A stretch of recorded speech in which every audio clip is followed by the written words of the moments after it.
Witches, witches, witches, witches. When the crowd gets busted, when the floor gets dusty, when your blade gets rusted. Witches, witches. When your room smells funny, when a hex takes your money, what's gonna save you, honey? Just witches, witches. All you witches and all your old magicians, it's time to start listening to witches, witches.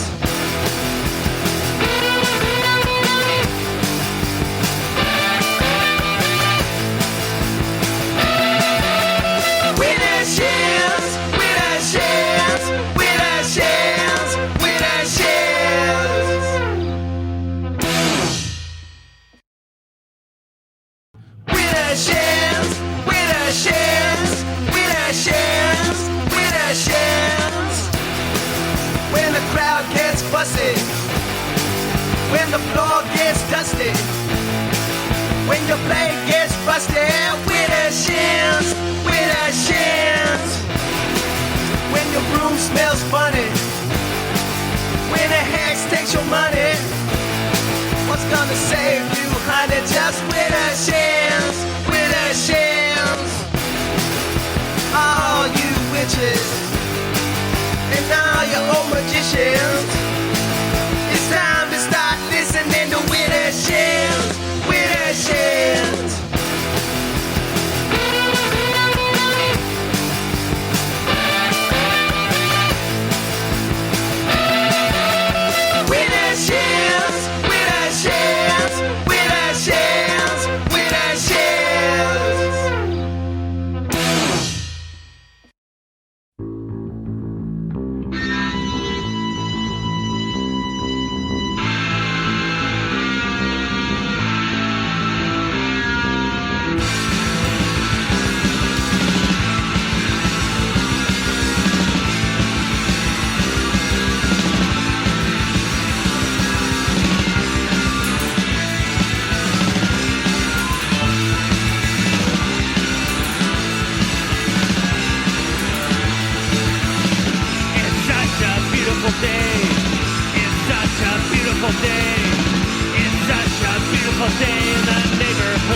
Stellar Corpses on Wintershins Radio. And God, I don't even know what we heard. Oh, yeah, Anus the Menace. This beautiful day. Derek's Orchestra. I like to call him something different each time. With the Derek Helmore Orchestra with the Wintershins theme song. Yeah, and hopefully everybody figured it out. I haven't been on the PC studio in a while. We've been using the mobile app for a while, so I did not hear you because the song was too loud. Okay. So unfamiliar with the controls, I clicked the wrong fucking X. So like right as we were starting the show ended and we had to start it again. So hopefully everybody figured that out. Everybody's kind of ready for that on the show sometimes.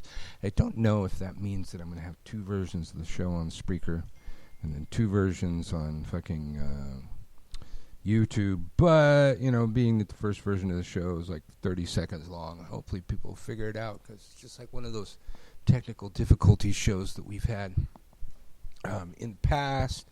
Just right moments before we went on the air, I still have my news apps from Los Angeles when we lived there. So I like to keep those, especially like Channel 5 and Channel 7, because they always have high-speed pursuits. Like, you know, a couple a day a lot of times. And they always have a helicopter overhead so you can watch all the festivities, watch the police chase people around. And I keep that around for that. And, you know, other stuff, you know, I think of the friends back home, you know, when I hear news reports, news alerts of the fires and the stuff that's going on down there. And so I got an alert that LAPD, I'm trying to deal with this. Come on. Wires. Thank you. LA County, just moments before the show started, had walked back their decision that they made earlier today to ban trick-or-treating. So I don't really know how that's supposed to work, but they were banning trick-or-treating for LA County, but now they changed their mind. Well, we're not trick-or-treating. I know. But so this morning they banned trick-or-treating, and then moments before the show they unbanned it.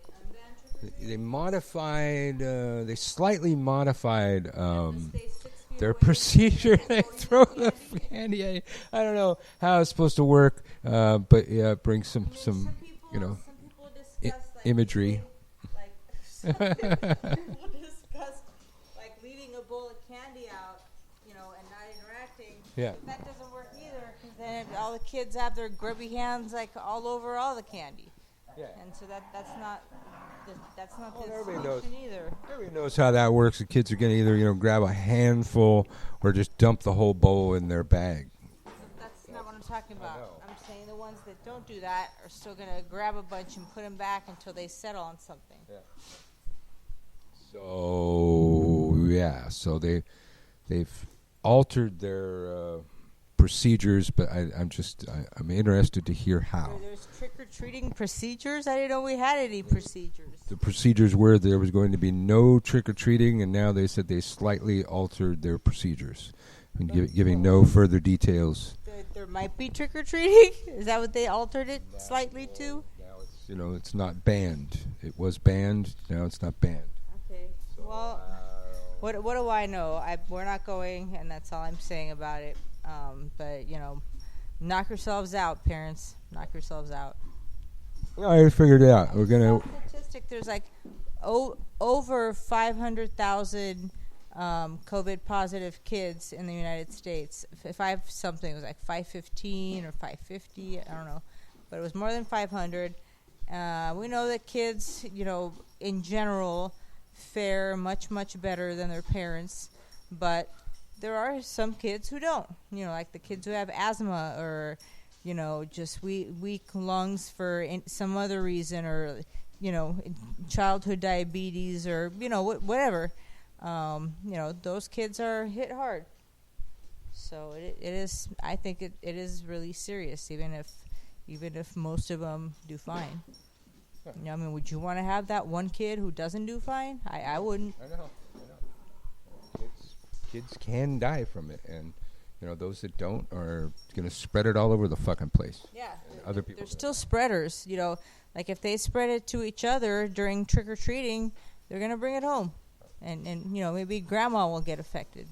And you know the Trumpy people, you know, they try and throw in, you know, the psychological impact on the children of having them not go to school. It's like, what about the psychological impact of dead teachers, other students with dead parents? Having everybody wear a mask all day in the Louisiana heat, no less. Yeah. And all the other kids at school, their parents are going to be dying. And you're going to be hearing about it, and you know maybe your teachers are going to die, or other people, you know, other workers at the school. You know, the lunch lady going to fucking die, and then you know somebody's going to say, well, you know, maybe you gave it to her, and then the kid's going to feel guilt too, and talk about psychological impact. Yeah. So we ain't doing it. I already figured it out. I just need you to walk to the front. Walk from that door to the front door a bunch of times. Yeah. And we'll have Sasha wear his costume from last year. There's no point in getting a new costume when he's not going out. Yeah. And I'm going to, in the time that you walk from that door back to that door, I will have changed outfits into a whole other person. And I'm going to answer the door as a different person each time. Oh, and we have to go outside and knock? No. I'm going to be in that room. Oh, we're going to knock on that door. You're going to knock on that door. So you just kind of walk with him that way. Okay. And I got a quick change, and you walk back. Okay. And when he gets to the door, it'll be a whole different. I'm going to have to get some fake mustaches and different outfits. A bunch of candy that we would normally, you know, be giving to trick-or-treaters. We'll give it all to Sasha. He's not going to complain. Yeah. So. Except for the stuff we keep, you know, like most Halloween. Well, we always do that. like I said, like we always do it. Yeah, we'd always like, you know, take like his bag of candy, put it on the fridge, and then I'd like rate it every once in a while at night when he was asleep. Whoa. Okay, so this whole time we're watching dogs like massively fight. They love each other, but they're crazy how they fight. Do that a lot at showtime, so I think they've all probably heard it. They don't do it as much in the morning, I noticed, for some reason, but oh, there you go. One of them's humping the other. Can you hear the rhythmic thrusts? But anyway, and the other one, the other one, the big one does more foreplay. He starts to lick the junk, and then I know he's about to get ready to mount. But the puppy just goes right for it. He's like a teenager, and he is a teenager, so it makes sense. The older one is more about like foreplay and stuff. Speaking of which, we got to pay for Trump's rape defense. Oh God! Or be paying the legal fees or any fines incurred. Any fines that occur, and I think it's a civil trial, so he's more likely to pay fines than actually go to prison. So basically, it's all free for Trump. His attorney's free. The fines he has to pay, we're gonna pay. So it's not costing him a dime. And then Barr's going to make a bunch of money. He's going to raise his fees, and we're going to have to pay it. And we're fronting the whole thing. So this man, who I really wish were dead, I'm going to be paying for his legal defense and the fines. Yeah. Yeah. I'm really not okay with that. No. And anybody who is okay with that is just really fucked up. Because these are the same people who are complaining about, you know, lowering taxes, and they didn't want all this stuff. They don't want to have to pay for all this stuff. They always do the same thing. Every time you bring anything up, you know, that seems like a good idea, like even like universal health care or whatever, the Trumpies always say, who's going to pay for that? Yeah. Who's going to pay for that? Yeah. Are they going to say that now?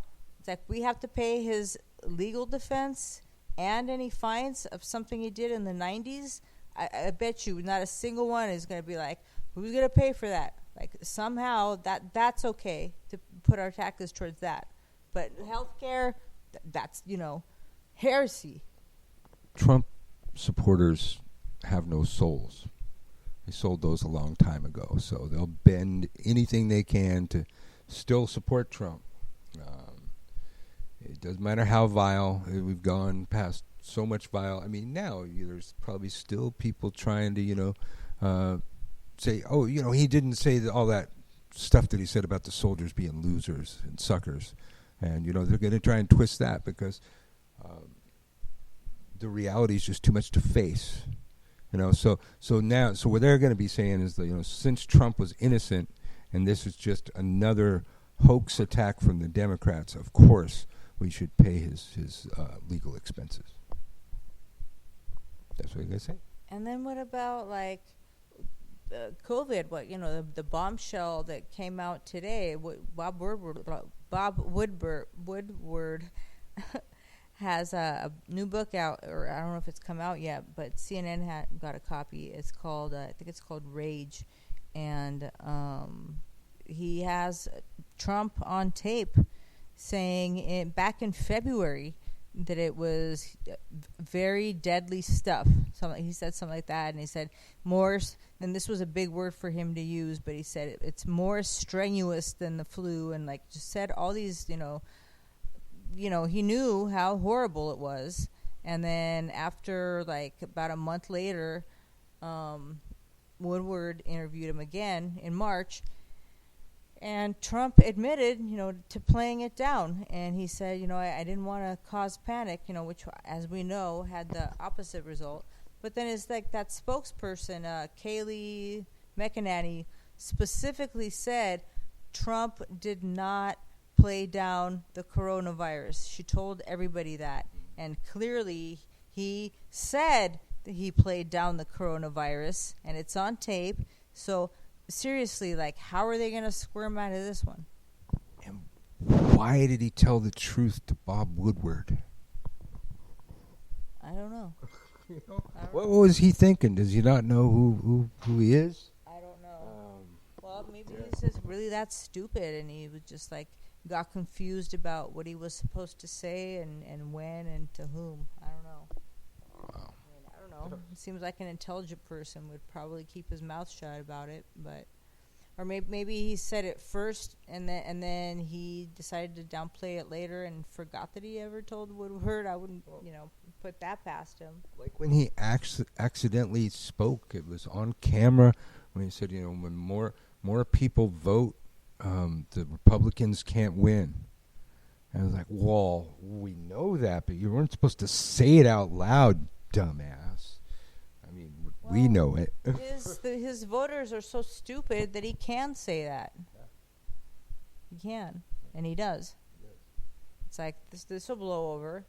Like the thing about that Hollywood Tonight or whatever, just months before the election, the pussy grabbing thing, that would have been over for anybody. Yeah. Apparently in Woodward's book, it just scrolled off the thing. Wait a minute. This is even worse. When asked about black people's pain and anguish, Trump said, I quote, "I don't feel it at all." That's also going to be in Woodward's book here. Yeah. And then they're doing some stuff up there. Sorry, we're watching CNN, and there's a million things flashing across the screen. So do you have any sense that privilege was isolated and you put I don't even know what the question was, but let's see, we have to work our way out of it. I don't know who's talking, who's who. Yeah. And then pain. Well, if they're saying anger and pain, it's got to be Woodward. Particularly black people in the country. Then it said, you really drank the Kool-Aid, didn't you? Just listen to you. Wow. So he was talking about black people and the struggle. Now they're talking to, what the fuck is her name? Keisha, the mayor of Atlanta. Keisha,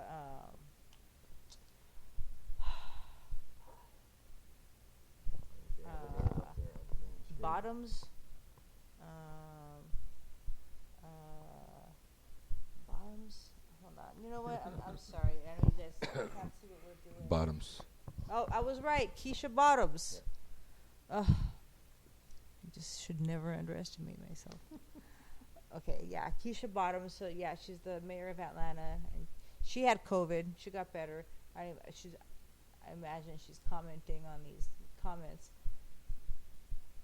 Okay, yeah. Trump mocked concerns about Black Americans' pain and anger, saying, quote, "I don't feel that at all." And from this, the man who did more for the African American community than any president in history. I just saw him today say he's done more for the military than any president in history. Except, any vet bills or anything like that. Taking money from them, and he bought more tanks and shit. That's all he's done. He's bought more equipment. He hasn't given the proper raises. The invisible tanks. The stealth ones are totally invisible. Yeah. Wow.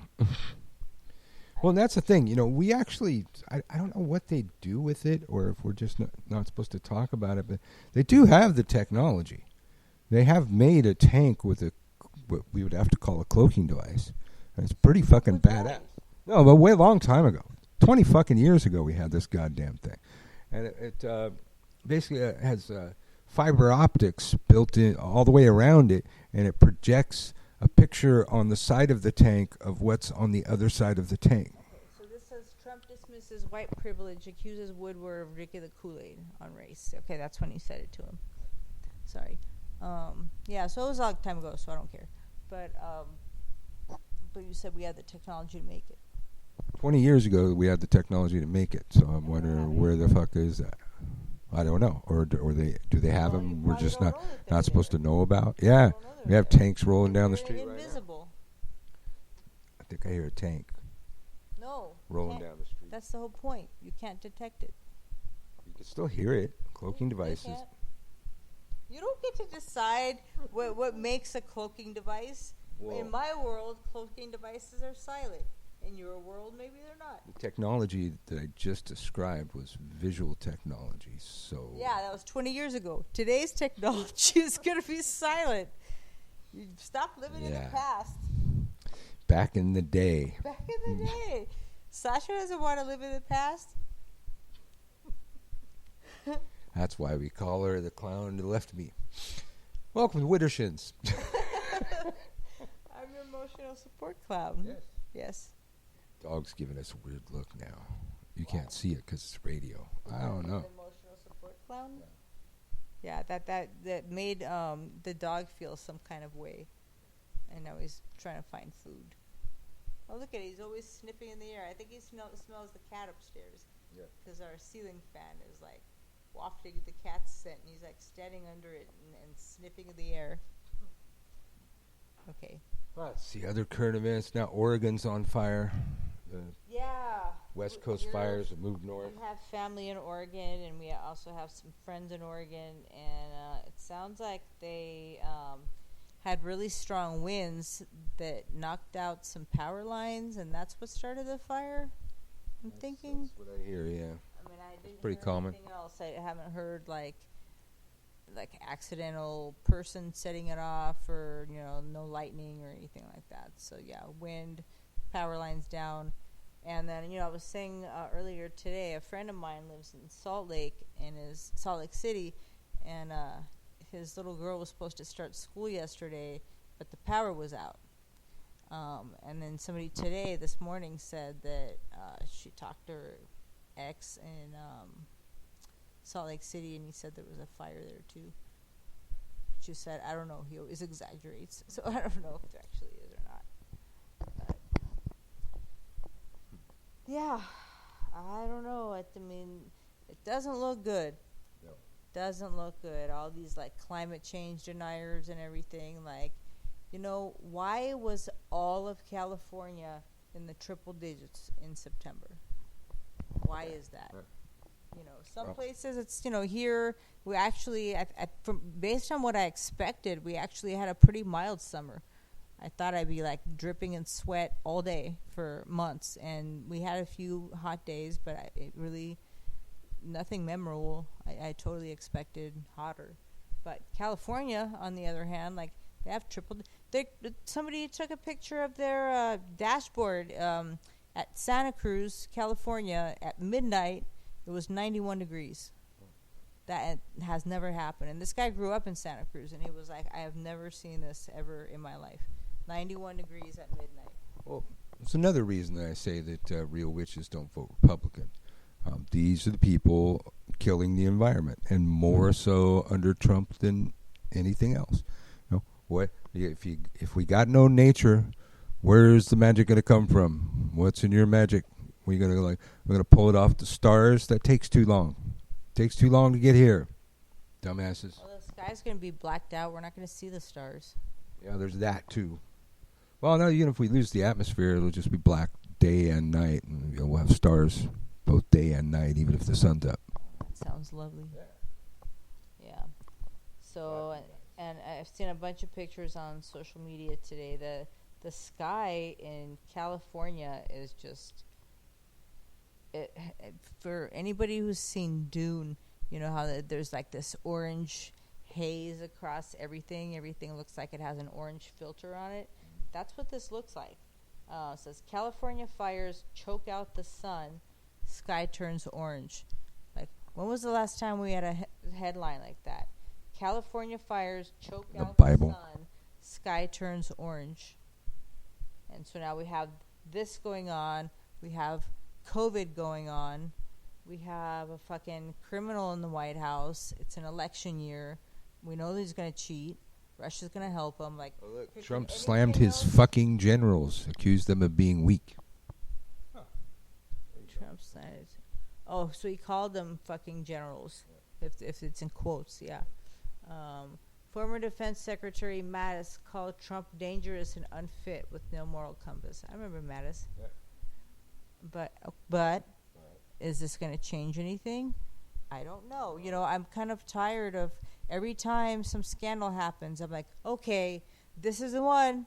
Yeah. This is it. It can't get any worse. Like, I thought the Ukraine thing was going to, like, they actually went through the process of impeaching him, so I was like, all right, we're getting somewhere.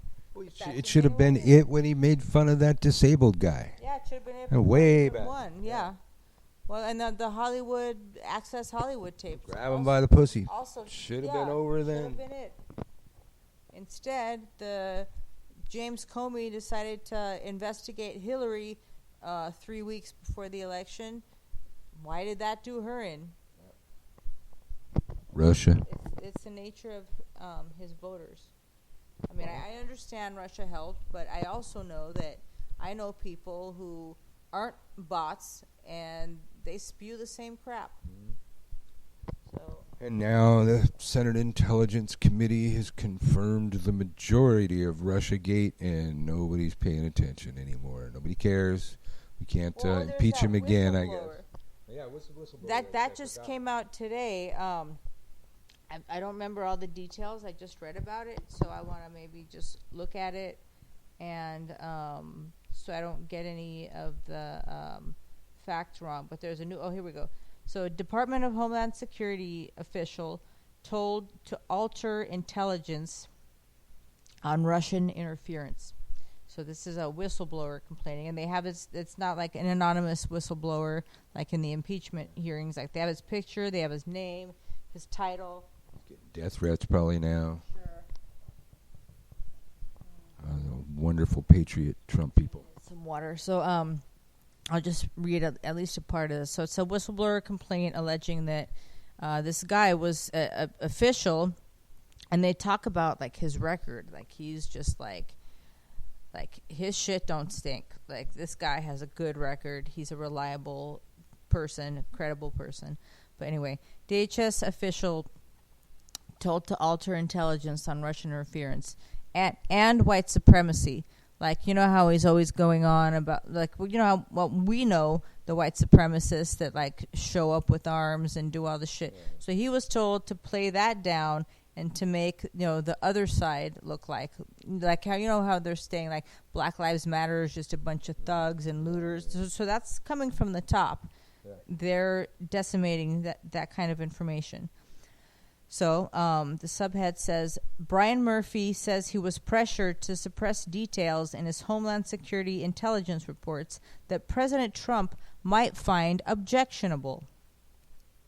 So I'm going to read at least a part of the story. An official at the Department of Homeland Security said in a whistleblower complaint released Wednesday that he was pressured by agency leaders to suppress details in his intelligence reports that President Donald Trump might find objectionable, including intelligence on Russian interference in the election and the threat posed by white supremacists. Brian Murphy says in a whistleblower complaint filed with the agency's inspector general that he was demoted for refusing to alter his intelligence reports in an illegal and improper manner. And those are his words, illegal and improper. The former FBI agent, so he's a former FBI agent and Marine Corps veteran, had served as principal deputy undersecretary in the Office of Intelligence and Analysis. In August, he was demoted to assistant to the deputy undersecretary for DHS management. So I don't know what either of those is, but it was a demotion. Quote, Mr. Murphy is, put simply, a dedicated public servant who has had a laudable career prior to the recent events that have led to the submission of his package to the OIG, the complaint states. Prior to his recent circumstances, he had never had so much as a negative fitness report in his professional career with the U.S. government. Now, in his complaint, he alleges that former DHS secretary, I remember her, Kristen Nielsen, she was the blonde lady who was like head of Homeland Security when they started first putting kids in cages. That was that blonde lady. And she ended up quitting. She probably had a nervous breakdown, but maybe I'm giving her too much credit. But in his complaint, he alleges that former DHS Secretary Kirsten Nielsen, current acting Secretary Chad Wolf, and his deputy, Ken Cuccinelli, repeatedly pressed him to change intelligence assessments in ways that would support administration policies or avoid offending the president.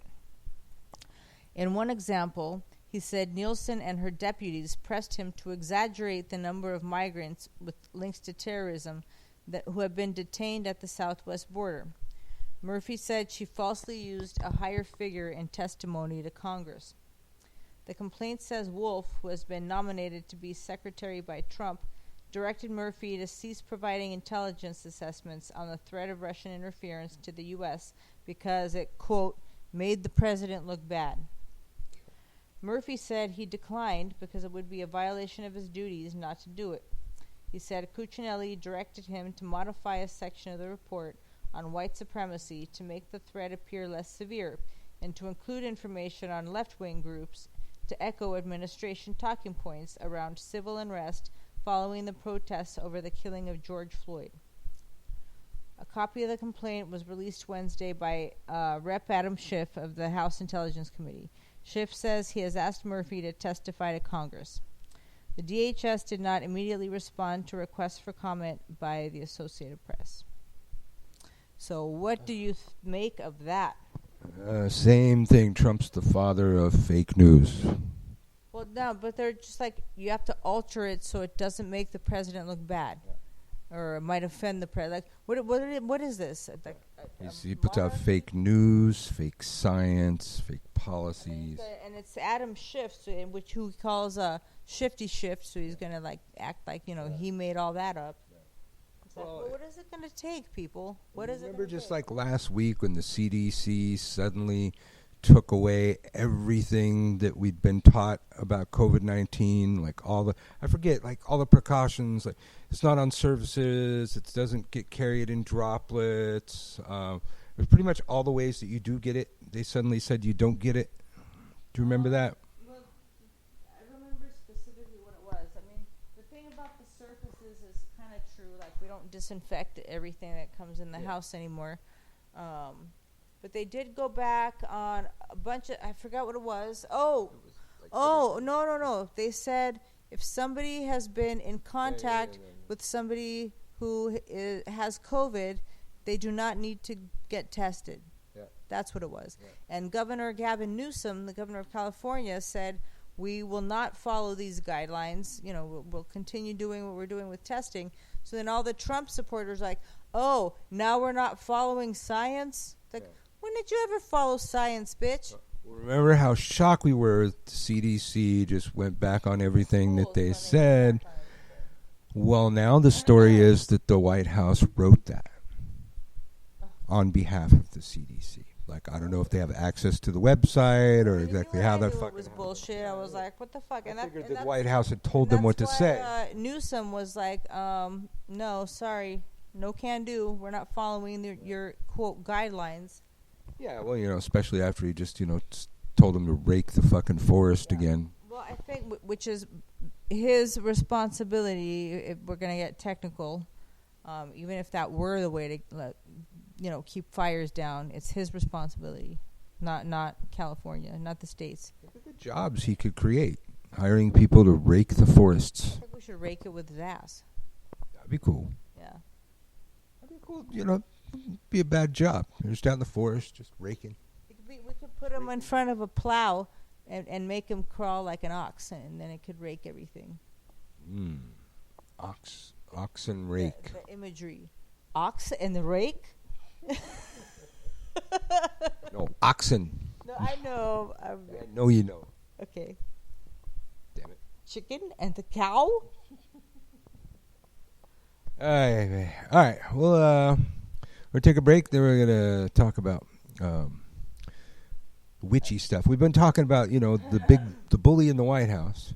And most people don't even know, his hard-working wife, our first lady, she doesn't just have one campaign, Be Best. And everybody knows that one and knows what that's all about. It's profoundness. There's also, she has an anti-bullying campaign. Yeah. And most people don't know that because she never fucking does anything. Never does a goddamn thing about that. Or Be Best. Recently when she redid the fucking Rose Garden, she had a little sign that said Be Best on the table.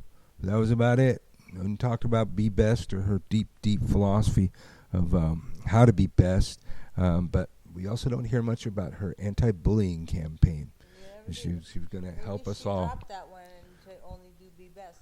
Well, if she could just deal with one bully, it'd be fine. I don't need her to, change the fucking world. Just, deal with that one bully and shit. That'll change the fucking world. All right. We will be back after these messages.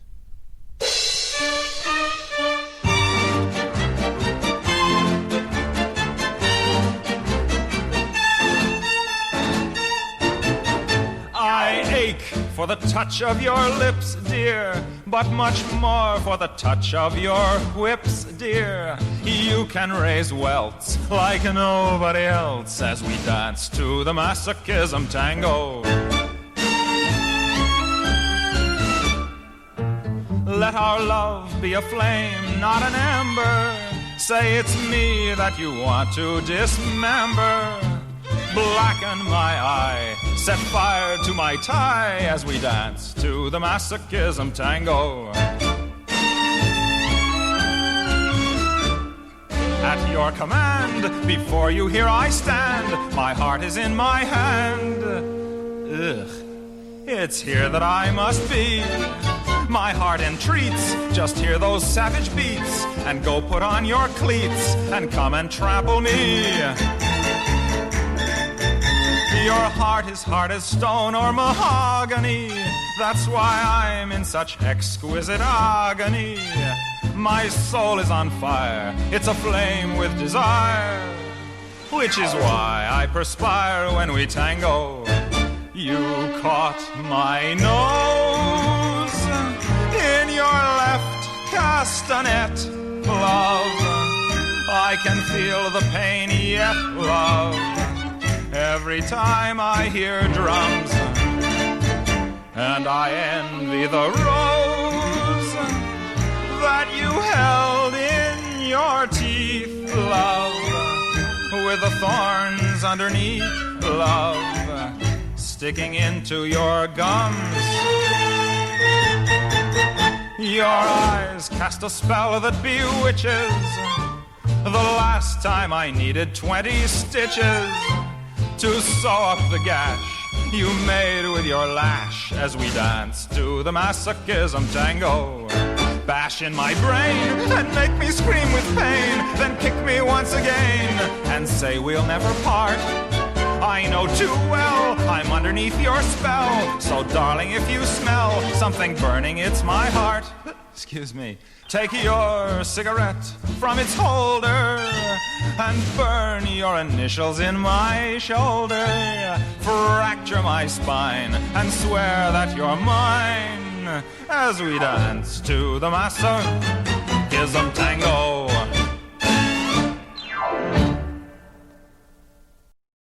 Well, you tried it just for once, found it alright for kicks, but now you find out that it's a habit that sticks, and you're an orgasm addict. You're an orgasm addict. Sneaking in the back door with dirty magazines, so your mother wants to know what all the stains on your jeans, and you're an orgasm addict. You're an orgasm addict.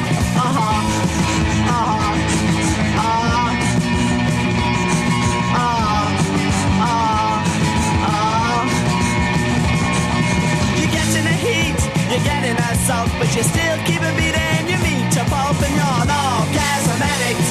You're an orgasm addict. You're a Casanova, you're an Ocho Zep. It's a live on a fucking yourself to death. Orgasm addict. You're an orgasm addict.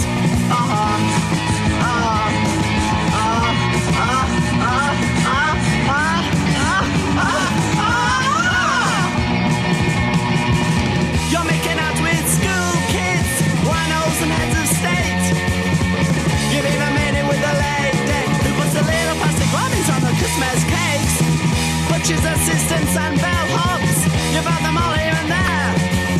Children of God and the joy strings, international women with nobody hair. Ooh, so well you're asking in an alley and your voice ain't steady. The sex mechanics are off, you're more than ready. You're an orgasm addict. You're an orgasm addict. Johnny won't fuck you always and always. He's got the energy, he will amaze. He's an orgasm addict. He's an orgasm addict. He's always at it. He's always at it. And he's an orgasm addict. He's an orgasm addict. So, first up in our spiritual bullies topic, I've been on TikTok lately. I wanted to see if I could teach pieces of witchcraft in 60 seconds. And you can. Or under. Yes, and I'm getting a lot of viewers and stuff, and meeting people. It's like a whole nother fucking witchcraft community out there, and they're learning. Like the kids these days, they can only concentrate for 60 seconds. So that's how they need to learn. So it's working, but it's not just kids out there and me. There's other people out there. There's like old timers. There's like elders out there. Teaching the kids and stuff, and we got you got your hoodoo and your conjure and your witchcraft and your Wicca and your ATRs, and all of them having the same fights and arguments that they're having on all other social media platforms, but in 60 seconds or under, unless they do a live video. But then the live videos, you have to actually watch it live, because it disappears. Yeah, you can't But watch people the record them. archive or whatever. Yeah, when people get really controversial, people will record the screen and post it on YouTube and shit. And that's how we got Kellyanne Conway's daughter, when she was going off on her parents and said she applied for emancipation and her mom's a bitch and all this stuff. That was a live video, and somebody recorded it and posted it to a YouTube. But she did say those things. And in most of her videos that you see there, she's like doing makeup tips and dancing around, showing her tits and dancing to songs and lip syncing, and what most of the kids are doing on TikTok. But there's this one old lady out there. I like her a lot. Grammy Druid. She's pretty damn entertaining and old as fuck. And I became aware. I think it was the Spirit Witch who tunes into this show sometimes too.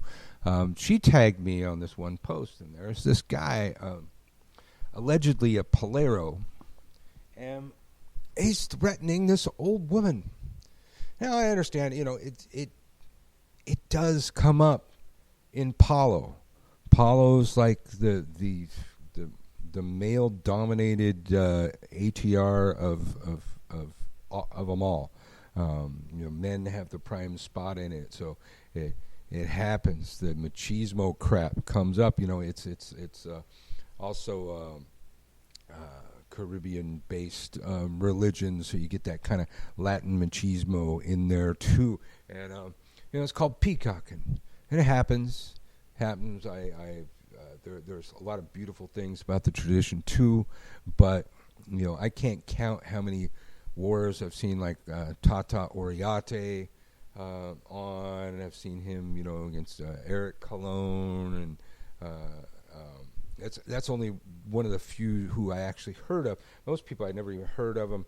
And there's a lot of poleros out there on social media.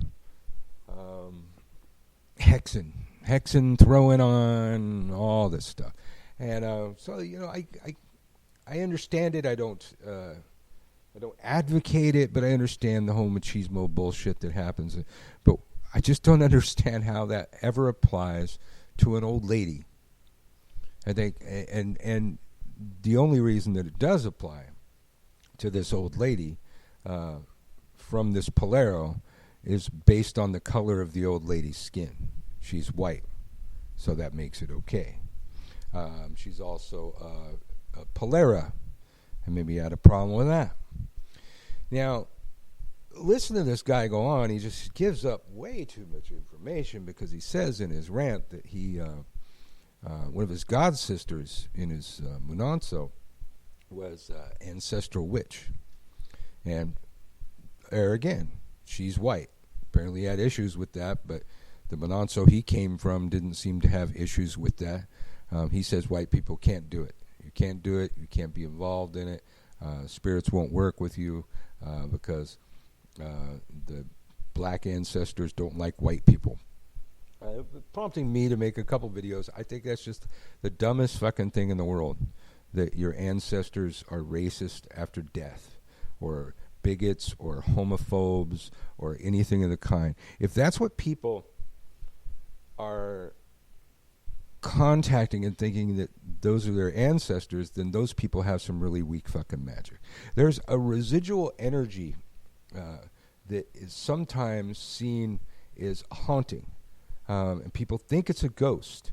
People will be in the house they used to live in, just going about their daily routine, doing the same shit that they always fucking did, walking around certain times of night. Those kind of hauntings, those aren't ghosts. Those are like memory imprints on the fucking universe. And in that context, those ghosts that are not ghosts would probably have the same beliefs they had upon living, if an imprint does have a belief.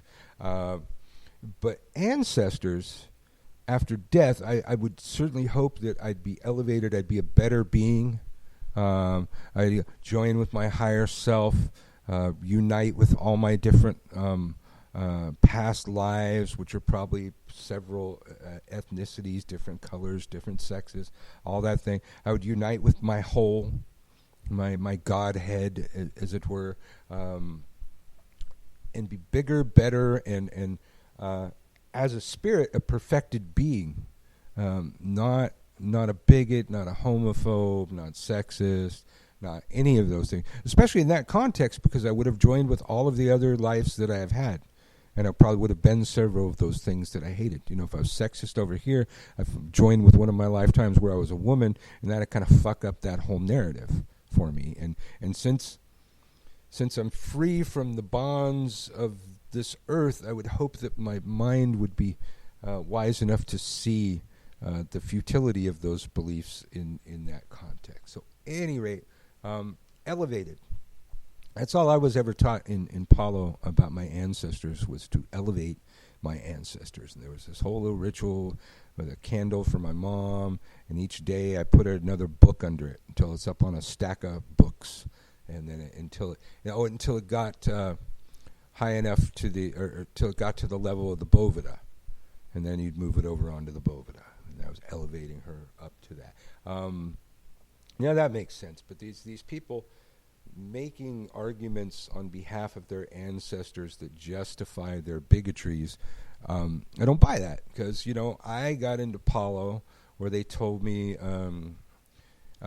gay people couldn't be poleros. And even though I wasn't gay, thought I was appalled. And but then our Tata was gay, and he went to Cuba, where Palo comes from, and it seemed that the Tata there didn't give a shit that he was gay. Matter of fact, he told the Tata that he was gay, and the Tata says, and? So what? Says, you have a penis, right? And he goes, yeah, well, then you're a man. That's all that matters. You can be a polero. He just, like it was the most alien thing he'd ever heard. What? Well, so what? You're gay. What? And so this is the motherland of fucking Palo. Palo doesn't come from Africa. Its roots come from Africa, but it doesn't become Palo until Cuba. And over in Cuba, they didn't fucking care. But now here's this guy. This guy's saying, whites can't be in it. Gay people can't be in it. Blah, blah, blah, blah, blah. And it's like, well, but they are. They are. The Nkisi decides whether a person is going to get scratched into the tradition, and you don't get to argue with it. That was always pretty strange. Like, that's it. That's it. That's final fucking say so, man. If the Nkisi didn't care, I don't care that the people care. But people have bigotries. Spirits don't. See, that goes back to my original argument about the fucking ancestors and shit. We're told that these are pacts that come all the way from Africa. There's the first person who told me that. It says the pacts that come all the way from Africa. It's like, well, Palo doesn't come from Africa. I'm going to interject just for a second. Is the thing that I find ironic as a woman is that these gay poleros who, decided that it's okay to be a gay polero, they'll still uphold the rules that they have about women. Like not being allowed to use embele, not being able to do any palo when they're menstruating. Like, it's like they won't go with the stuff that applies to them, but they'll be like, oh yeah, but you can't practice when you have your period. I'm like, get the fuck out. Like, what? You can't decide. You can't cherry pick. Like, you can be gay, but we have to conform to all these other things. I always kind of had a problem with that. Yeah, I'm like, so are you fucking kidding me right now? So I don't think the ancestors give a fuck. I don't think the spirits give a fuck about all these prejudices that people bring into these traditions, and that's what always fucks up traditions is fucking people. So this guy, allegedly a polero, says that Ancestral Witch was in his Manonso and she was throwing on him, and alludes to the fact that since she threw on him, her demise was because of him. So this is a guy that you can go back and listen to the archives when we covered Ancestral Witch on this very podcast. This is somebody that left a candle burning unattended and burned up the whole house. And I'm pretty sure everybody died. I think there's one daughter. Yeah. I think one daughter survived. Rest of the kids, husband, and Ancestral Witch, all dead. And this is a person that would take credit for something like that, just to make himself look big and bad on the internet, 60 seconds at a time. So I started arguing. Like short little fights? Yeah, they have short little fights, and then they extend them to their lives, and then, most people don't see it. Like the TikTok people won't see them because it was a live video, and the live video goes away. Literally live, and then that's it. Yeah. There's no recording the lives, right. Unless somebody records the lives. Anyway, we covered that. So this is the same guy attacking this old lady. Now, this old lady, she's not weak. She can handle herself for sure. But now he's posting pictures of magics done. It looks like a God, that's enchilada. No, what's the one they wrap in the corn husk? Tamale. Looks like a tamale that he's doing bondage to. There's like something wrapped up in a corn husk. Like a corn dolly? Yeah. And that, I think, a corn dolly. And that's the thing. So the guy's like bitching about appropriation and all this kind of shit, and then the magic that he decides to do under the guise of Apollo, it would have a palm leaf, a banana leaf, something like that. No, a corn husk. Well, that's some appropriation right there. But also it's bad appropriation because American witches do that thinking that they're making corn dollies, not knowing that corn doesn't mean corn in England. It means grain. So it's supposed to be like wheat dollies or something like that. Everybody kind of misses that. But so here's that's his go-to, is this corn dolly looking thing that he's tying up and binding. So he's basically doing a binding on what looks like a corn dolly. Well, that sure sounds like some fucking Apollo to me. Now, in this guy's little rant about Grammy Druid, he just gives up way too much information. He says that at some point, all of the members of his Munanso, including his Tata, were throwing on him. Now, unless they're just really fucked up people, usually the only way that happens is if you betrayed the house itself. Maybe he took credit for killing his god sister. I don't know. But they're all throwing on him. So that would take away the protections of his Munanso, all the connections with the Munanso.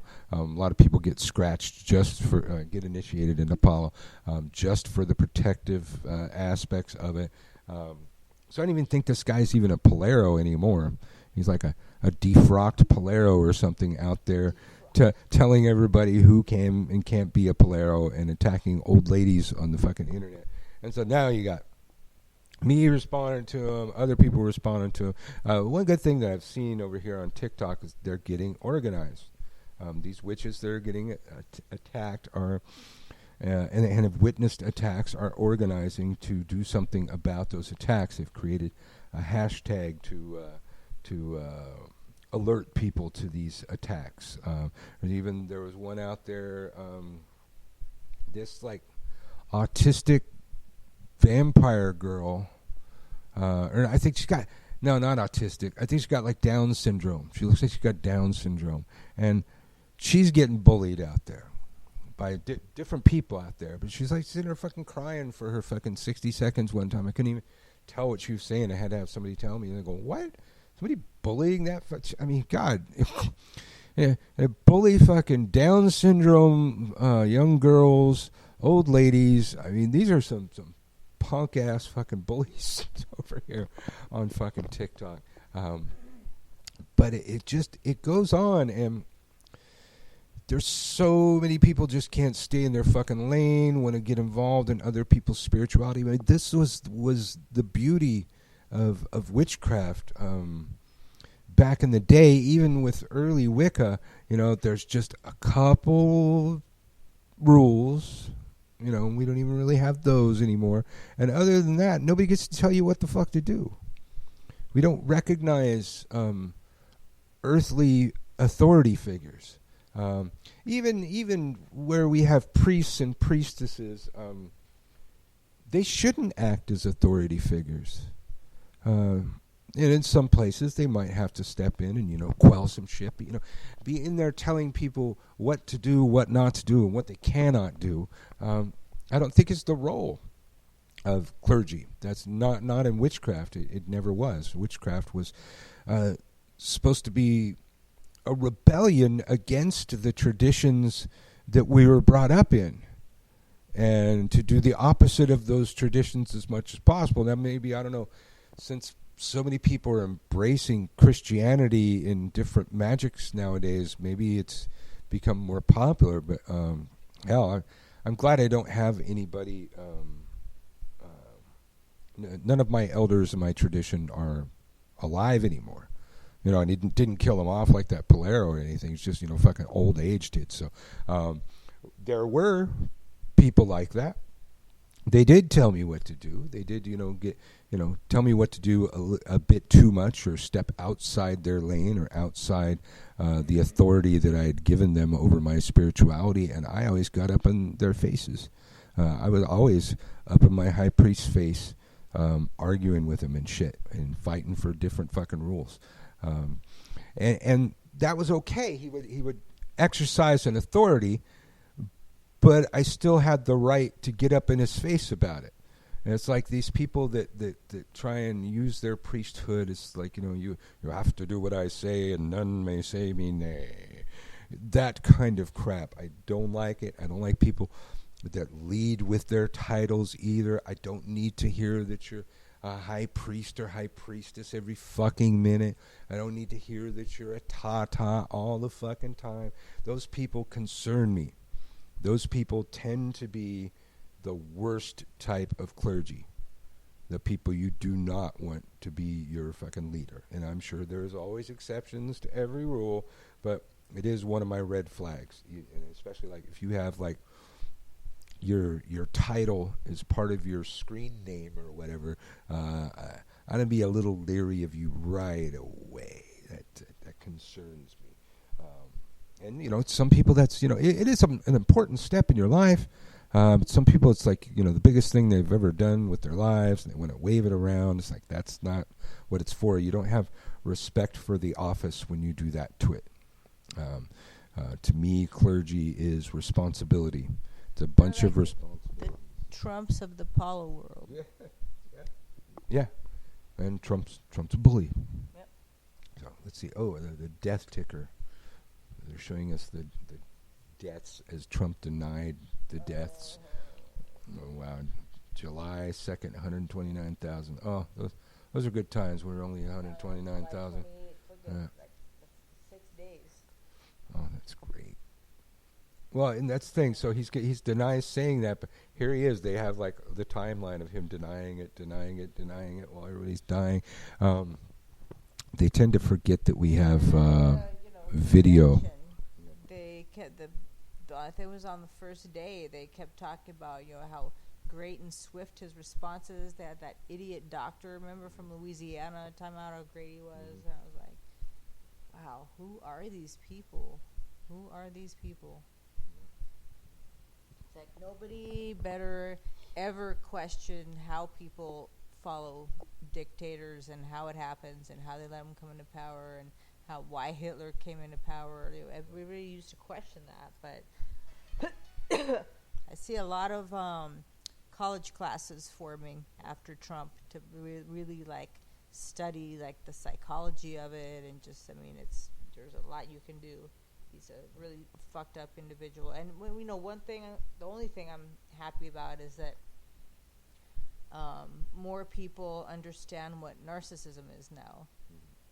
Because the timing is impeccable. I've been dealing with my own narcissistic people, and it happened like right around the time that Trump became president. It's like interesting timing. So now it's like when you say that, people aren't gonna like not understand what you're talking about. It's like a household word now. Well, maybe some of these bullies out here, back to the plot. Maybe they got some narcissism. They seem to think that they are powerful beyond their powers. But then I also wonder a lot of times how seriously these people do believe in their powers, because they don't seem to take it very seriously. To be like throwing on some old woman because you didn't like something she said on the internet, or you don't like the color of her skin, doesn't seem important enough for me to bother my ancestors and spirits that I would expect to be bitch slapped from beyond the void if I did bother them with such things. I was taught it's really an important step if you ever take it, and you've got to have some criteria. Were you justified for one? But Mom always said, would you drive by their house in the middle of the night and shoot it up with an Uzi, not caring if you hit anybody else inside, kids, grandmothers, parents, what have you? If it's that serious, go ahead and hex. Because hexes often work that way. They get on other people. They get on other things. They affect, the animals and children and other people in the house. It has to be really important.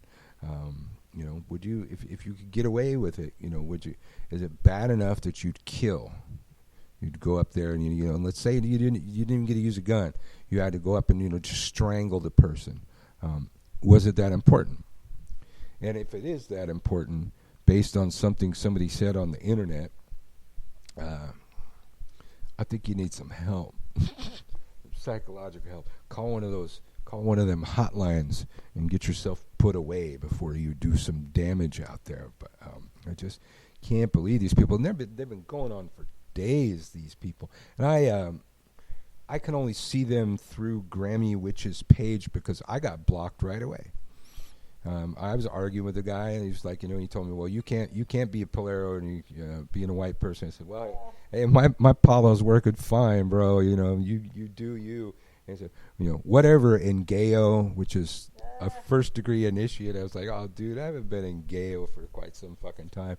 Just because I didn't come out here, call myself Tata this and Tata that. You think you know fucking shit? Yeah.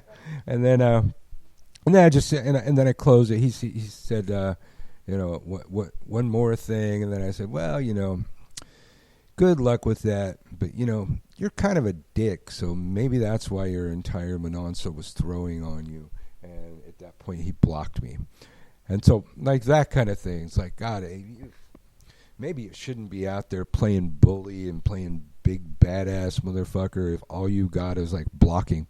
And then funniest damn one was when he's throwing all these hexes and everything at Grammy Druid, and he threatens her with a cease and desist order. And I was like, oh God, you're badass, dude. On what grounds? That she gave out his name or something like that. She told somebody his name, which I don't even know how she knows his name, but it's like, whatever. So, but at any rate, the big badass Polero he's going to throw on everybody is going to call his lawyer on you. We don't even know that that's true in the first place. Yeah, I mean, he probably doesn't have a fucking lawyer. To have 9 times out of 10 when people say, you'll be hearing from my lawyer, you don't have a fucking lawyer. You don't have a fucking lawyer. And how many people have a lawyer sitting around on fucking retainer? I mean, we got a lawyer. He's not necessarily on retainer. We just, we know where to find him. We do have a lawyer, but we don't go around threatening you with our lawyer. He's not that kind of lawyer anyways. He probably knows somebody it is. He'll refer us to another lawyer. I know this guy. You'll be hearing from who my lawyer refers me to, pal. But just ridiculous. And I remember, our first fucking quote unquote Tata, and our first quote unquote Munanso. His attempts at authority were so fucking overreaching. Him and Marta butted heads one time because she wasn't allowed to talk to some girl that he worked with that had been Marta's patient. That he wanted to Wanted to fuck. Yeah. But he was a short little balding man. Yeah. With serious issues. It doesn't matter if she was a patient or not. That was actually irrelevant. But well, with somebody you had a connection to in the outside world, and you weren't allowed to talk to. And many mutual friends. Yeah. Also. Yeah. And for some reason, she was like forbidden. He was probably scared that I might talk shit. And Like sent her a friend request or something. Was that it? after she liked my business page. And he just lost his shit, and he was just, he was trying so hard to be in command. I know his entire Mononso fell apart after that, and I believe he even lost his the Tata, or got rid of her, or whatever. And so it's just, but he just so wanted to have power and authority over other people. I'm surprised we put up with it as long as we did. I can't believe we put up with it at all. I mean, that was probably as bad as it got right there. Hadn't been really much overreaching. He was an authority in the Mononso. I'll give him that. It's your fucking house. But we'll just fucking leave if we don't fucking like it. But when his authority reached down the mountain, then we had a problem. But should always be a red flag when somebody's in the position of clergy because they want to control others. And usually you can recognize those people. You look at them and you can tell by the outside they have no control over their own lives, their own hygiene or eating habits or anything. They can't even control their own acne. And so they're going to want to control, and the more of those factors they have, the more they're going to want to control other people because, I don't know, it makes them feel better. Our dog is really cute. Yeah. Let's see. And then now, just the Hex Fest stuff that we've talked about a few times, but there was this big, I don't even know if it was big. There was a couple pages that were trying to call out the presenters at Hexfest for being involved with Christian Day and with some other presenter that they say was a TERF, and they were making threats to people. I don't know the extent of the threats or what they threatened people with, but I do know of one or two people that it worked on. One from next year's Hexfest and one from the upcoming WitchCon. The same fucking people. And it's hard to keep up with all of it on Christian's page, who's who and what's what. And we try to have him on the show. There was still a possibility that he might call in, but who knows. It's probably past that time for him to call in now. But in one rant that I saw on these people attacking him, Hexfest, and anybody, was anybody that would be associated with serial rapist. That Christian Day was a serial rapist.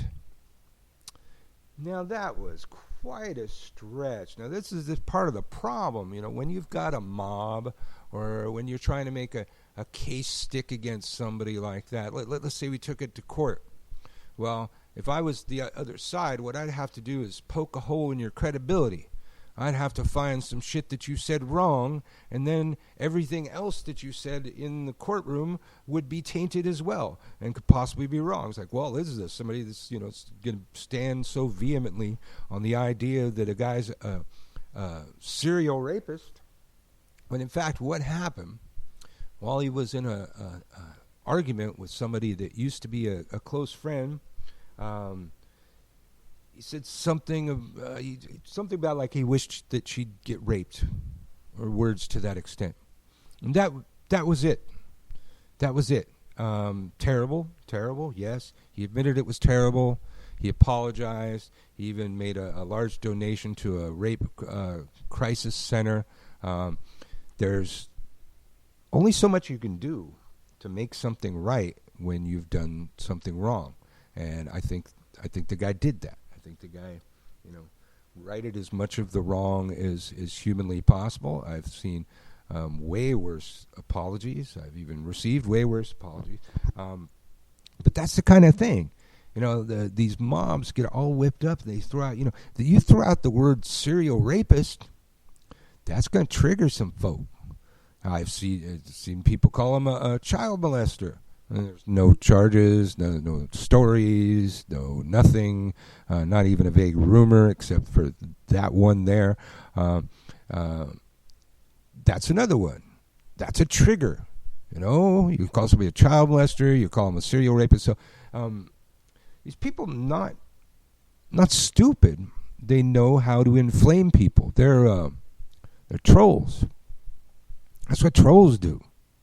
And they're just trying to take their trolling to larger venues, and to where not going to just troll the person you dislike. You're going to troll everybody who's ever had any association with that person. That's bullying, okay? And just because you whipped up a mob doesn't make it not a mob of bullies. It's all it fucking is. It's the same thing. And I'll say to the world what I'm not allowed to teach my children anymore. The only way to deal with a bully is to bloody their fucking nose the first day, right there on the playground in front of God and everybody. Same thing happens if you go to fucking jail. Somebody fucks with you. Everywhere you go, man. Any new world you walk into, somebody bullies you, you're going to have to make an example of them in front of the rest of that group. And I can't teach my kid that anymore. You got to be nice and tolerant and report it. Blah, blah, blah, blah. So, I don't know. Yeah, because he knows we kick the kid. We kick their asses. Yeah, and now he's homeschooling. So unless we bully him, I wouldn't want him to punch us in the nose. Yeah? How's he bully you? Kind of annoying. That's not bullying. That's the criticism. He always bullies me. He makes me do stuff for him, and he like bosses me around, and I'll like try really hard to make something for him, and he's like, "It's all right." Did he ever call you stupid? No, because he knows I'm not stupid. Call you a retard? No. Those kind of things would be bullying. They're not. Yes, they are. Snowflake. Those, yes. Calling names, harassing, that kind of thing. Yes, you can look it up. We got a dictionary thing. You wish I harassed you. Oh, dear. What am I looking at here? I'm looking for something to play. Yeah, so that's gone on. I don't know who the people are that got affected by it, but there, apparently were a couple people that backed out. And to those people, I'd say, pull up your witchy panties, man. Step up. Witch up. My God. Somebody's like, what could the threat have been? I'm not going to buy your fucking book. You're not going to get whatever percentage the book company gives for your fucking 1995 or whatever, which is probably rather goddamn small. What could anybody possibly do? And what's in your magic?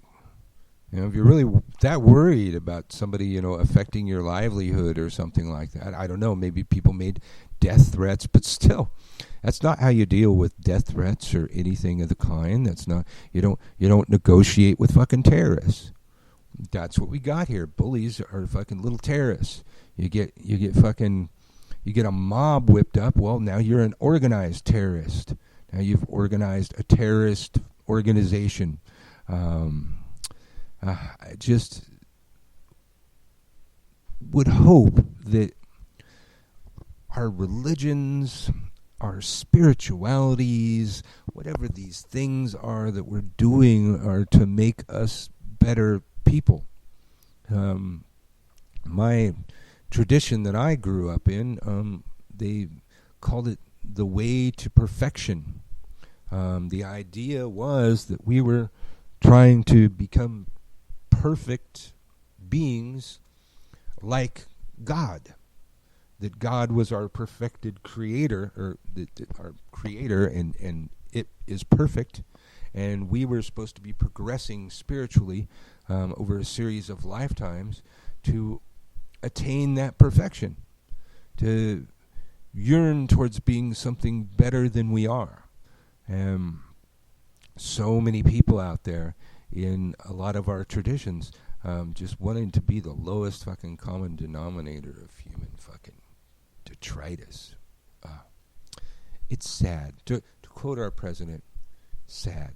Like a rock, like a planet, like a fucking atom bomb.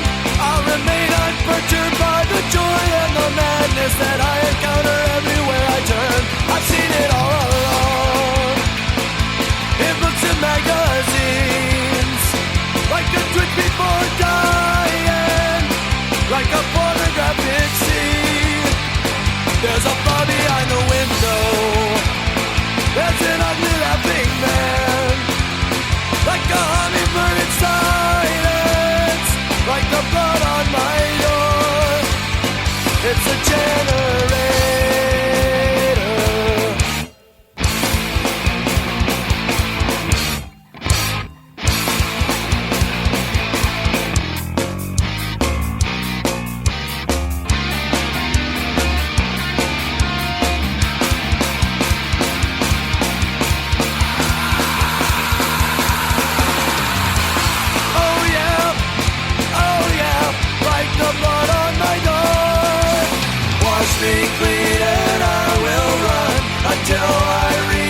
shore. I've known it all along, like the bone under my skin, like actors in a photograph, like paper in the wind. There's a hammer by the window, there's a knife on the floor, like turbines in darkness, like the blood on my door. It's the generator.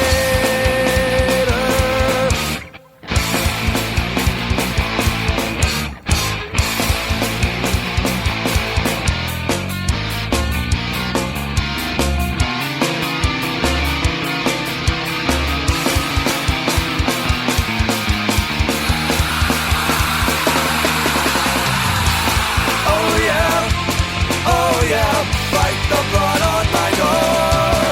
Wash me clean and I will run until I reach the shore.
Unless you don't give a fuck to be free. Paris is my name, Paris is my name. Who's to blame? Who's to blame? Big old fat policeman. I'll roll to the right near me.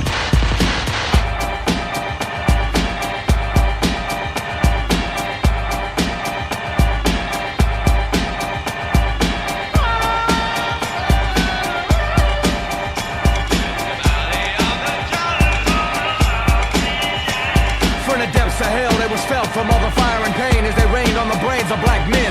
Culture bandits, they planned it but never thought that they would get caught, let alone by a black man. Take and rape, shape your brain and claim that what's ours is theirs, so you fear the white race and hate and never think about the fact we built it all. Got you thinking all the black can do is crawl, so you lose when you choose to be duped. No truth from Bush and Duke, play the flute I shoot, cause I ain't never gave a fuck about a skunk. But some brothers wanna go out like a punk. Now they fade creams and contacts. Used to be black, so I'm scheming and kinda acting extra false facts to back the genocide. It ain't no wonder the strong black man's died. Make way for a panther, right? Make way for a panther, right? Make way for a panther, right? Make way for a panther, yeah. Make way for a panther, right? Make way for a panther, right? Make way for a panther, right? Make way for a panther. Yeah. Bam, catch a nosebleed.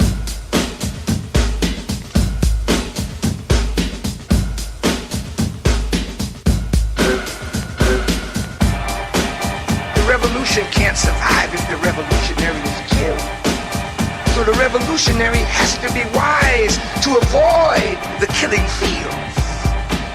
Not for the sake that he wants to live, but that the revolution may live and thrive. So revolutionaries have to be wise. Not only courageous, but wise. And you don't hear none of those stations for hip-hop and R&B playing them. Ask why. In fact, where are those stations today? Somebody better ask somebody that. The people that's most affected by this war are the so-called hip-hop generation. The Army is the best kept secret in the world.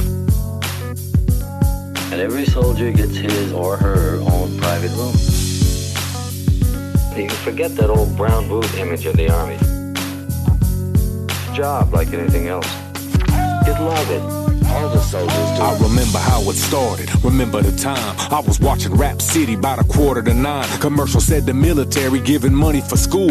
Caught the bus up to my campus, they were signing recruits. And met this dude named Diablo, was some kind of vet. He explained the situation, told me what to expect. He said, we'll help you pay for college and train you for work. Said I could take computer classes and could quit if I want. But best of all was the fact that I'd have my own shit. I had my own space and had my own place to kick it. On top of that, I travel and visit the world. Hell, Diablo said the women overseas was the pearl. Didn't even call my girl. Let's get it on for show. Saw my name, took some testing, I was out of the door. A true soldier for America, ready to go. On the road, a vacation will be good for the soul.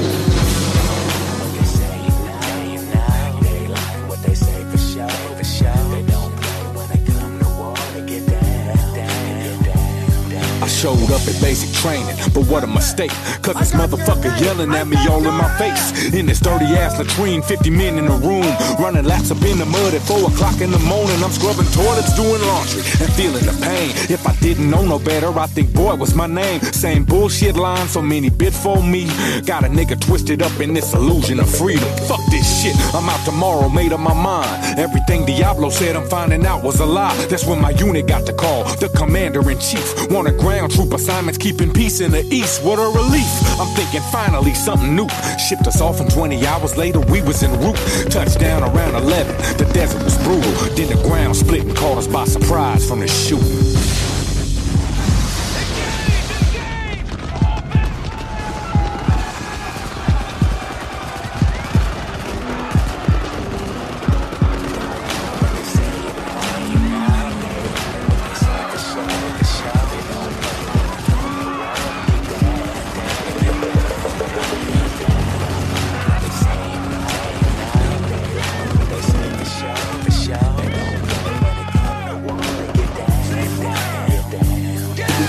Surreal, seen him blow the spine at his back. In the minefield, we was reeling from the attack. Seen the MO's hand upon the receiver, still attached with no arm on it, set off the beacon. Then I mashed through the first truck, blood and guts splashing my face. Cutting kids down, couldn't have been no older than 8. What the fuck is going on? Who we fighting and why? Killing kids, killing killers, who the fuck is supplying? I'm crying out for protection, but none of it came. So I thumped in all directions till the heater was drained. But that night vision shit wasn't helping us win. Caught around a friendly fire, but it wasn't so friendly, we simply got lucky. Headed back to the base, seen soldier rape a woman, shot her dead in the face. Guts stuck to my clothes, body parts galore. If this a peacekeeping mission, I ain't ready for war. And now I'm back home bitter and sick and contagious. And I'm knowing we some bullies, that's why everyone hate us. Still broke than a motherfucker, niggas is starving. And that job training shit is only good for the army. I guess I should've been a CO and kept up a file. Should've listened when my homie said we murder for oil. Now I'm fucking with this wheelchair, ain't nothing the same. And I'm knowing confrontation's more than video games. War is pain. Paris, double shot of Paris on Witterson's radio, because we don't have Paris on our mobile broadcast system that we've been using last few weeks. I'm gonna have to download some of those. Totally forgot about Paris. My goodness, Paris comes to mind lately when I've been watching. It's the NFAC, I think they're calling it. The FAC, the Not Fucking Around Coalition, I believe they're called.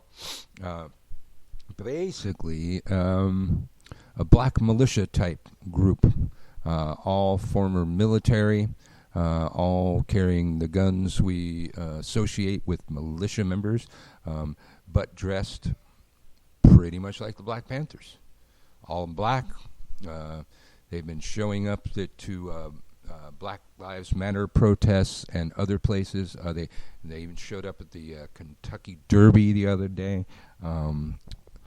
So far, it's been peaceful, I guess. There's been no exchange of gunfire. You know, we get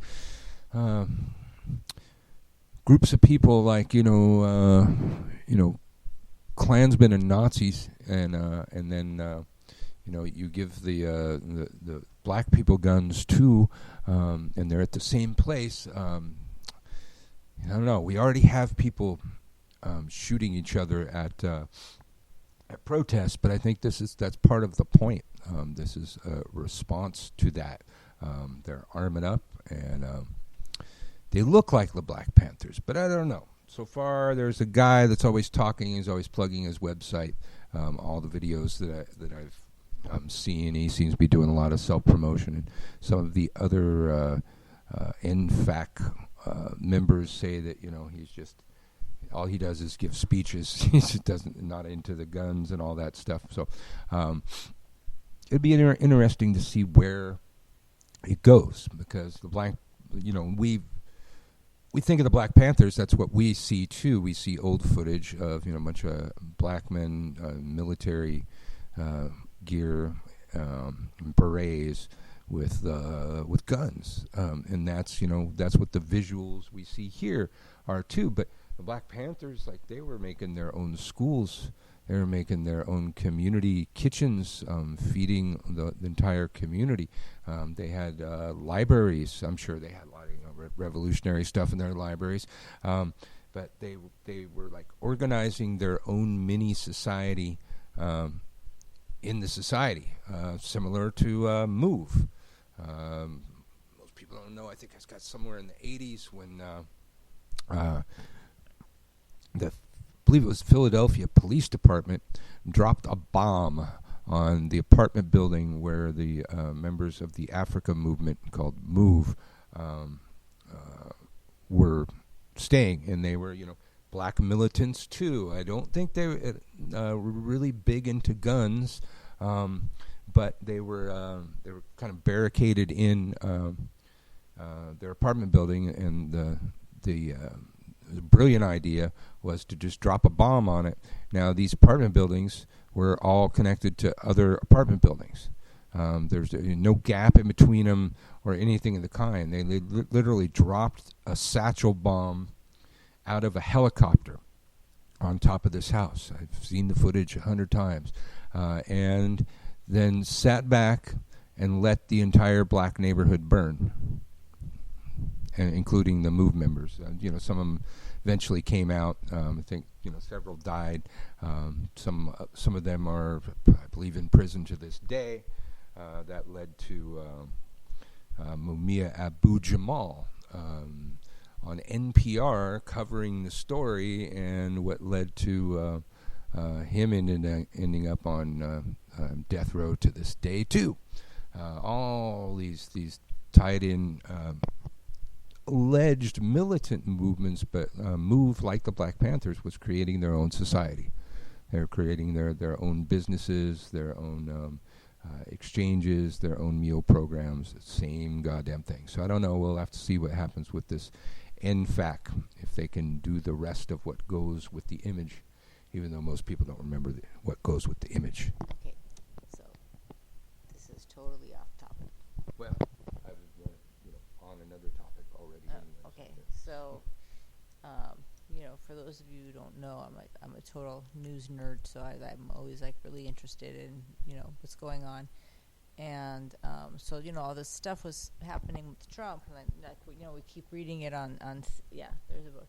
We keep reading it on CNN's ticker and on the screen and stuff, and I'm just reading all this stuff, and I always like to do this. I always like to go over to Breitbart, which is far right, loves Trump, and see what they're printing and see their take on it, because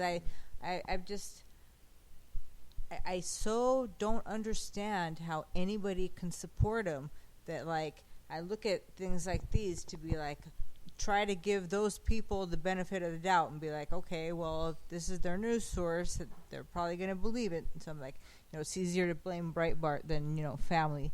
But so here's this thing we were reading that came up on CNN, how Trump refused to empathize with black Americans when he said, I'm not feeling that at all, or whatever he said. Yeah.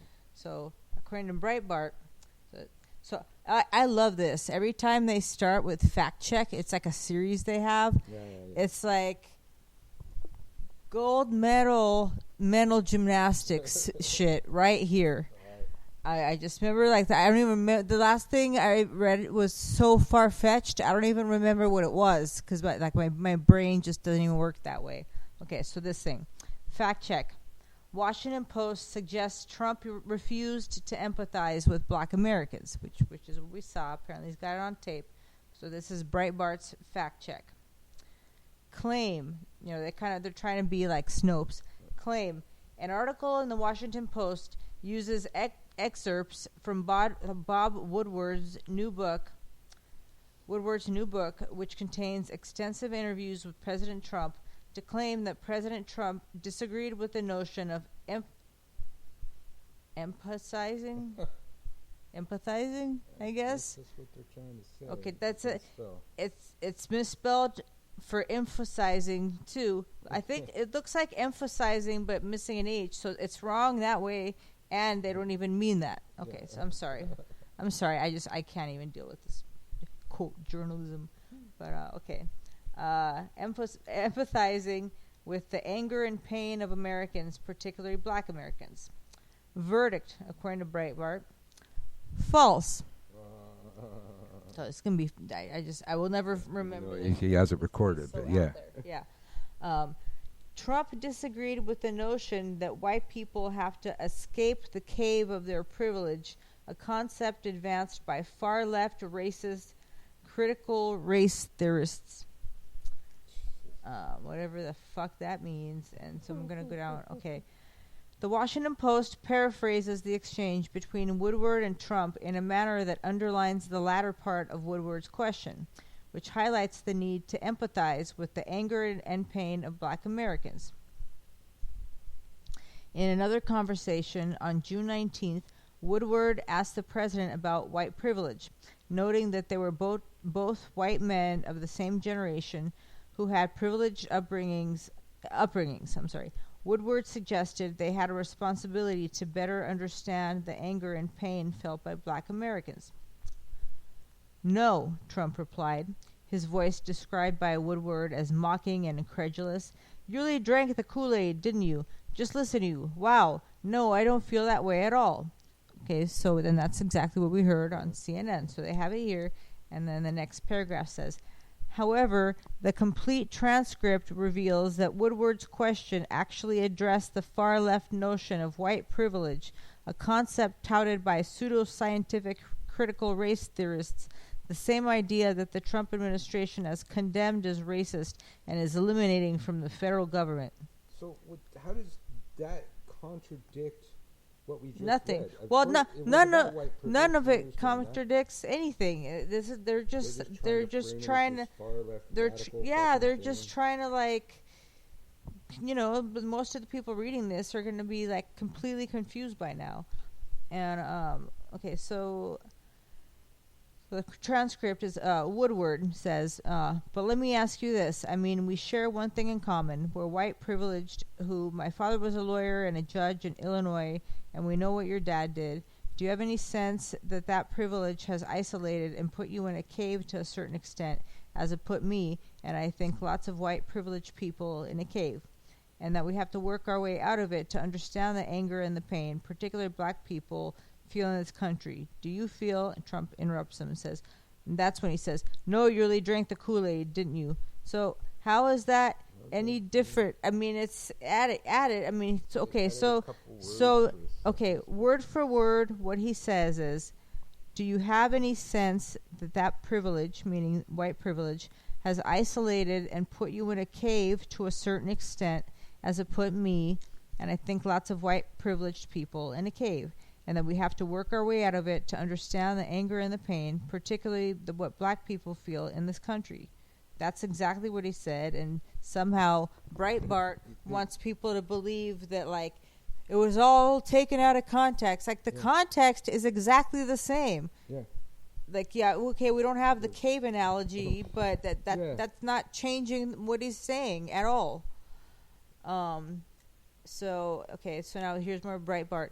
The Washington Post article misleads readers into thinking that Trump disagreed with the view that people should understand the anger and pain in America.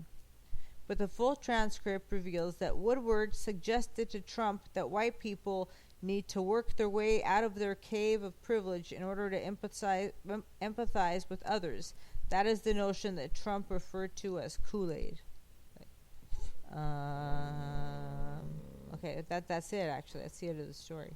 Wow, I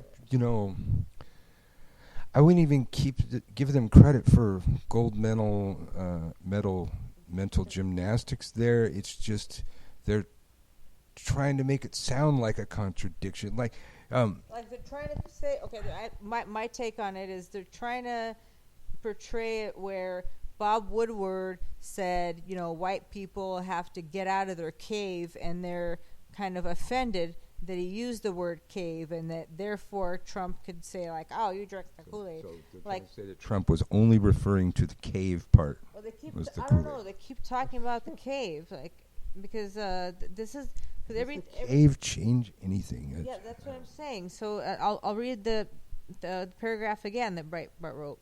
They are offended by use of the word cave. The Washington Post article misleads readers into thinking that Trump disagreed with the view that people should understand the anger and pain in America.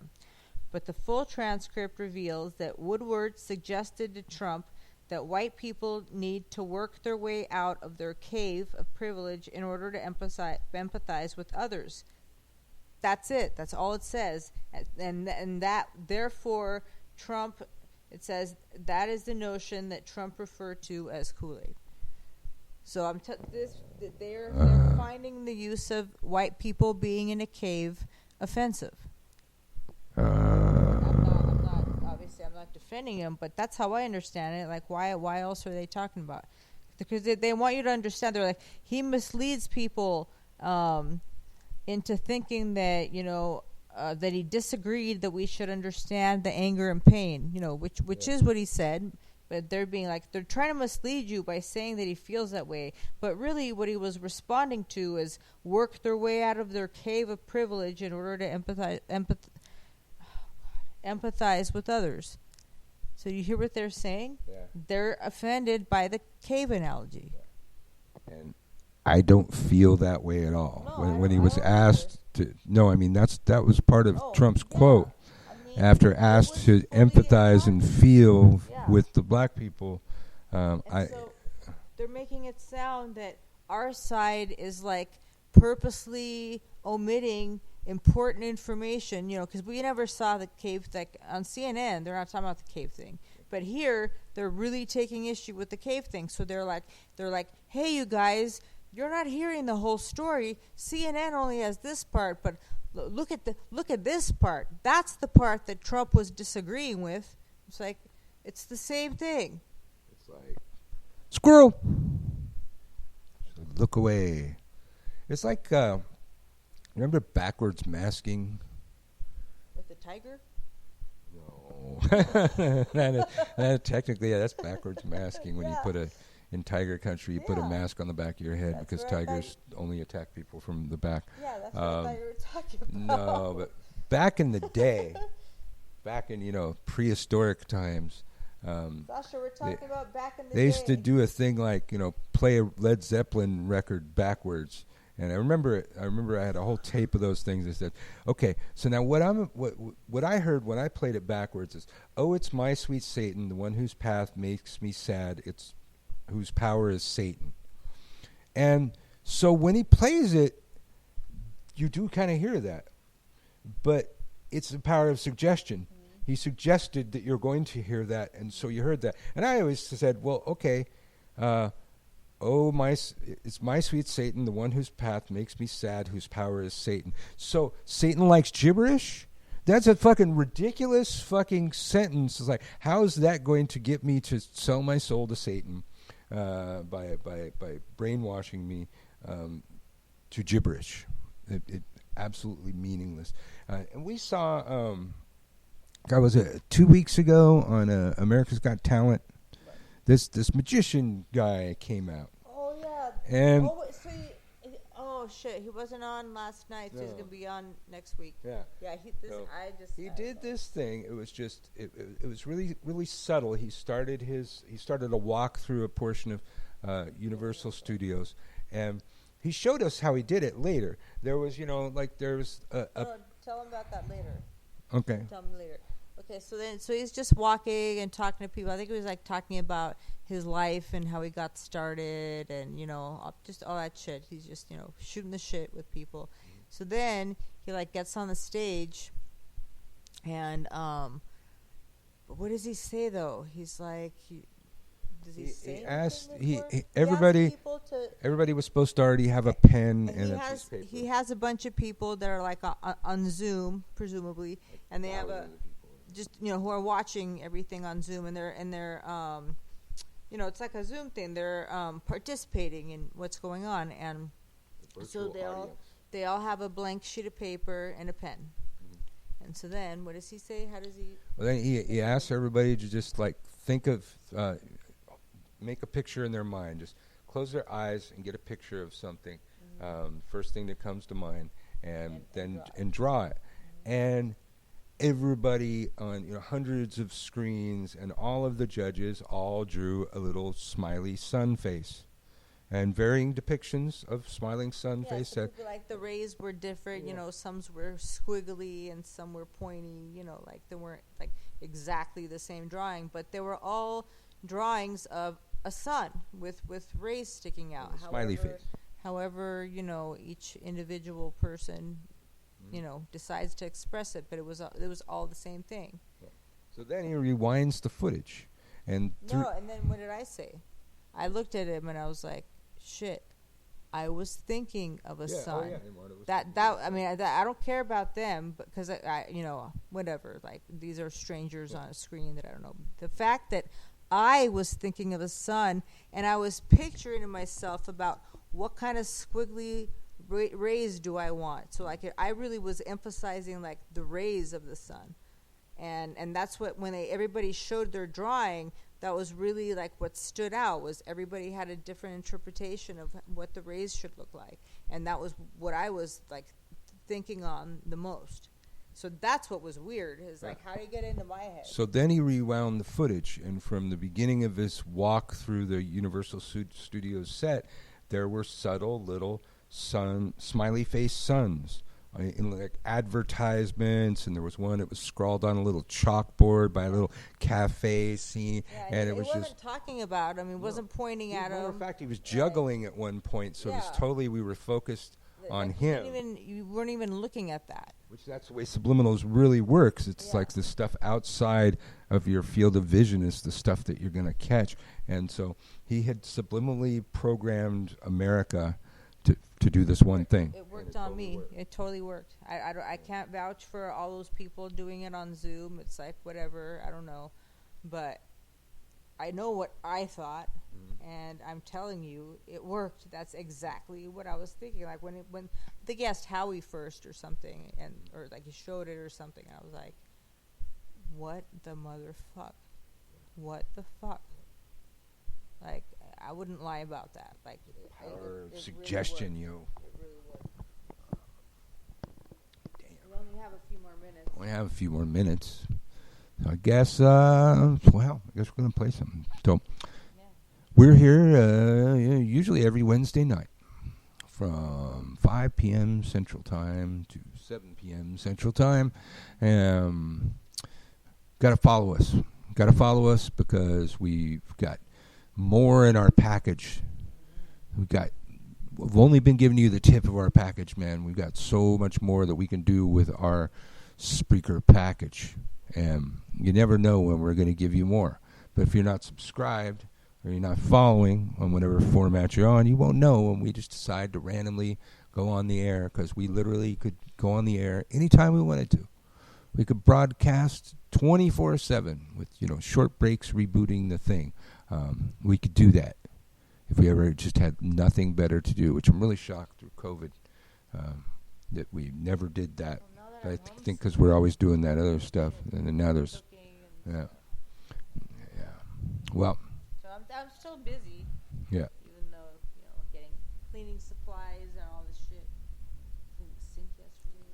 Yeah. Upstairs. Yeah. We used Drano. Now Drano. Yeah. This is like exciting for me. We get Drano to unclog the sink upstairs. Awesome. Yeah. Okay, well, let me see. Where am I going? Oh, yes. This is it. This is a great closer. Yeah, like I don't know that. All right, y'all. Have a good week, and we'll see you next time. And watch out for the spiritual bullies. Don't take no crap. Yeah. Put them in a box. Bury them. See ya.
death by a copy, nibble to death by a copy, nibble to death by a copy, nibble to death by a copy, nibble to death by a copy, nibble to death by a copy.